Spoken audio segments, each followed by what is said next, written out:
sanar da ni yan mata da ke zan soyayya dan saitan hanya da ke zan soyayya dan saita mun hanya ya mai tarbiya a wutar yan mata kanki komai na shirya dukkan nisan hanya na ɗauko aniya zan zo miki da manufata zan so ki yarda cewa zanar keki yar uwa hinna jiyo kishi yarda ki nema min dan ruwa ko ina ki je kini zan zamto miki garkuwa kyawun hula ki sani bai huce a mata buguwa hinkin zama zagani wata ne za a kira ni yar uwa to yarda da ni aminta da ni kar da ki da ni komai naki in zaki yau daure ki saka da ni dan duka kalamai na ko kuma zance na keke ɗaya ce ba na iya yin komai ki ji sai da ke dan a dukkanin mata gona babu yake hankali da tarbiyya duk na yaba da ke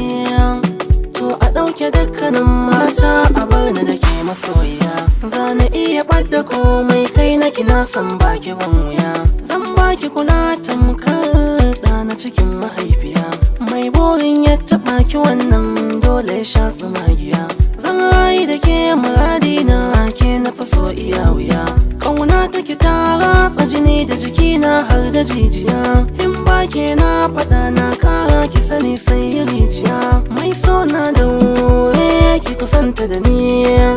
dan Allah karki hada ni mene kauna menene so ki sanar da ni